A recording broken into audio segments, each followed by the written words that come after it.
Hi, Dipika here. This morning, in the role of a seeker, I come to you to deliberate upon how failing can be a boon.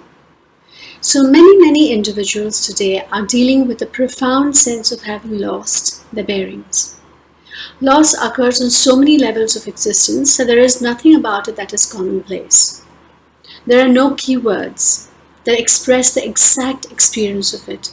And we can debate this point as loss has been associated with depression, melancholy, deprivation, neglect, profound sorrow, betrayal. But no two individuals can express or feel the same way. We only have an estimation of how loss is felt by anyone. So loss in generic terms evokes feelings of failure. Therefore, who isn't familiar with failing? Because loss is universal. Success-oriented people use failure as fuel to get to the pinnacle. No one is exempt from failing or the feeling of being a failure or the fear of failing. This fear is a learned one. I'm going to use the word failing or failure until we find a better expression for this same sensation, but without the negative connotation. So well then, I have faced failure so many times in my life. Eventually, self-deprecation has taught me invaluable lessons on transforming failure into opportunity. And from failing, one learns skills to become resourceful and strong on the inside. The inside is where the embarrassment from failing arises and is therefore the place to heal and re-establish strength. Failing often brings with it a very huge setback. When short-term gratification rules sentiment, failure is the tail-end feeling from the smallest of disappointments. Tiny mistakes are judged to be failures. We have become uber-sensitive to criticism and feedback, haven't we? To the prejudiced opinions of others, to our own inner critical voice, that we cannot bear being simply who we are and have to constantly strive towards an impossibly high standard, which we are bound to miscarry. So we end up failing ourselves because we are setting ourselves up to feel bad about ourselves and what we do. Now these are uncertain times for most people, you agree, even those who seemingly have what others don't have. The pandemic has upended lives, making us grieve for what we have lost and that which cannot be reversed. And it has got us thinking about how we can best make do with what we have and create newer things that we may have not dreamt of before. So that is good. At least we are thinking in terms of refinement, of things we ignored before. Say, redefining our relationships, our careers, our nutrition plans, our mental states of being. There's so much on our thinking plate now that if we fail to make sweeping and conscious change, we are going to be left far behind in evolutionary terms. These pandemics don't happen every day, but when they do, they're here for a definitive change. If there's anyone out there who chooses to grasp the deeper subtext of their overwhelming vulnerability at this time, in the face of this collective defeat, much will be gained as perspective.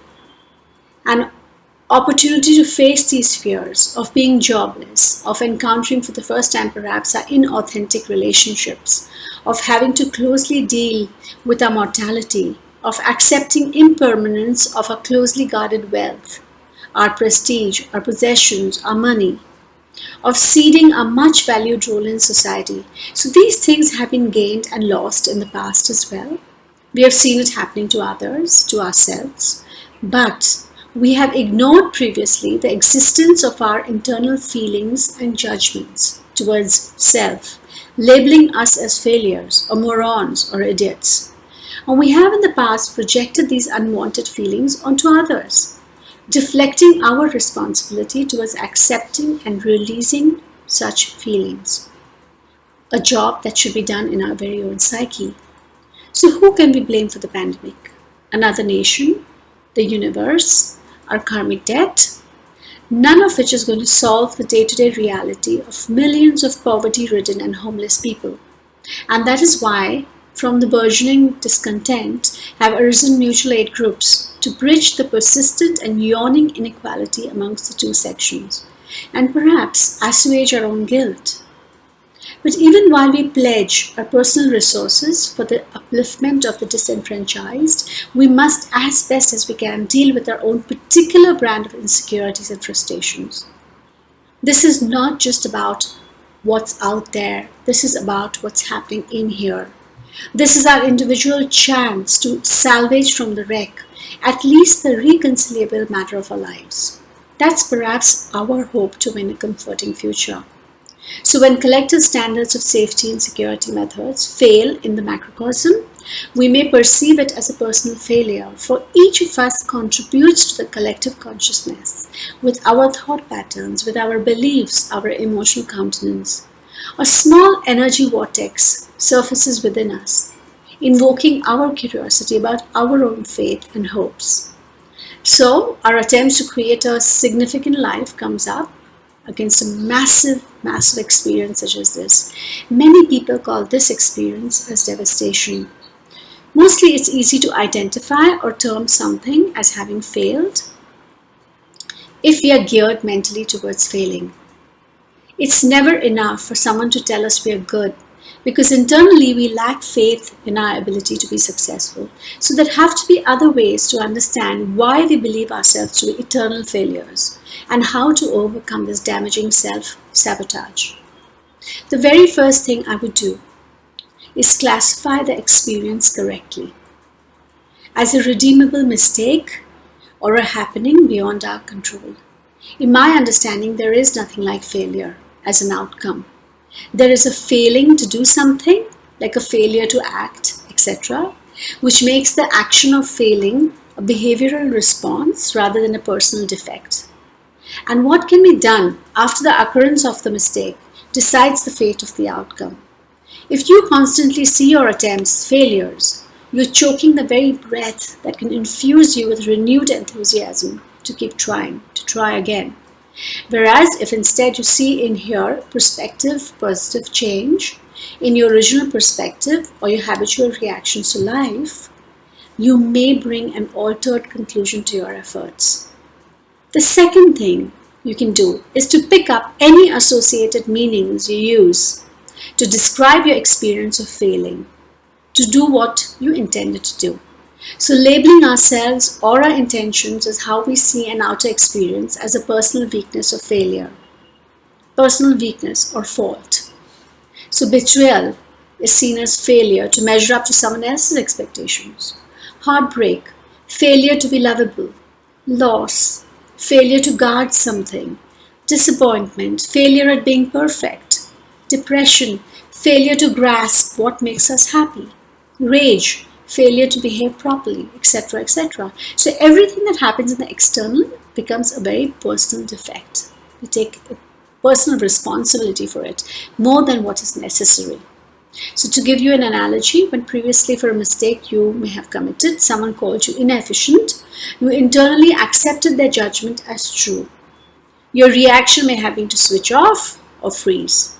Having learned to distinguish between making a mistake and being a failure, you can now end your tacit agreement with people who judge you via their own projections. So what you will do is take their viewpoint as a force to propel you into efficient behavior, and that's it.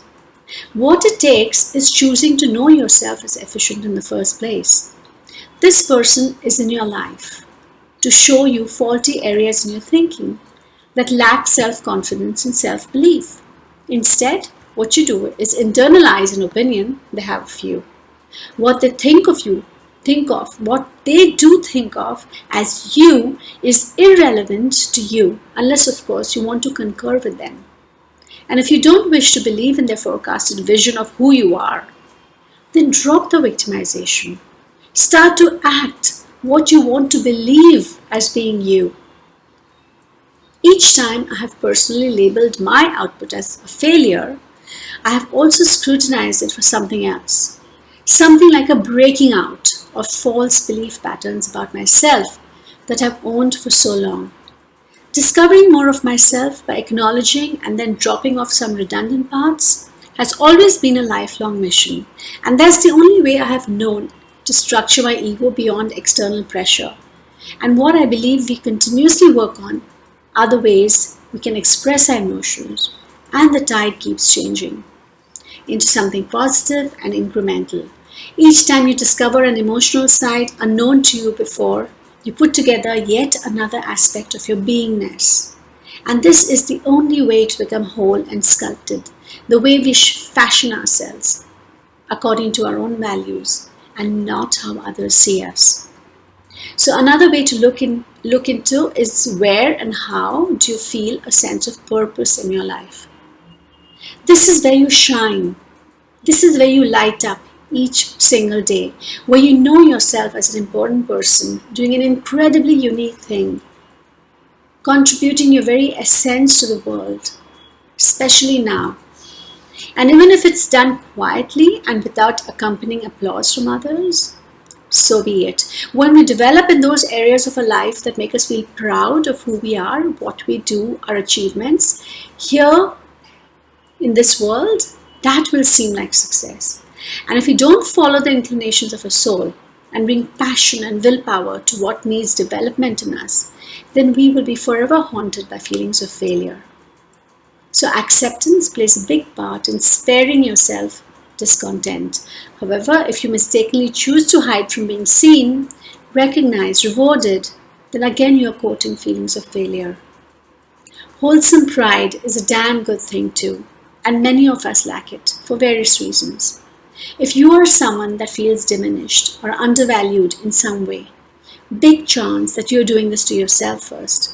So look closely at areas in your life where self-motivation and pride can propel you towards success. Unfortunately, we still live within times when society has configured certain parameters for success, which I feel are irrelevant today for being utterly one-sided, only appreciating visible and showy display of talent. You guessed it right, I am an introvert. For me, success is inside. Success is not the purview of a few people. Each individual is at least in one area of their life meant to be a bright, shining star. You just have to choose which area of your life. You already are one. The trick is to find that part of ourselves that resonates to a unique internal drummer. So your purpose in life may be to be a committed teacher, or a devoted spouse, or an entrepreneur, or the person destined to visit Mars, or to simply express your beautiful soul. Whatever or wherever that may be, your dharma, according to Buddhist philosophy, is to use your courage, your willpower, and inspiration to do just that. Just shine. In the presence of courage, confidence takes the place of fear or failure.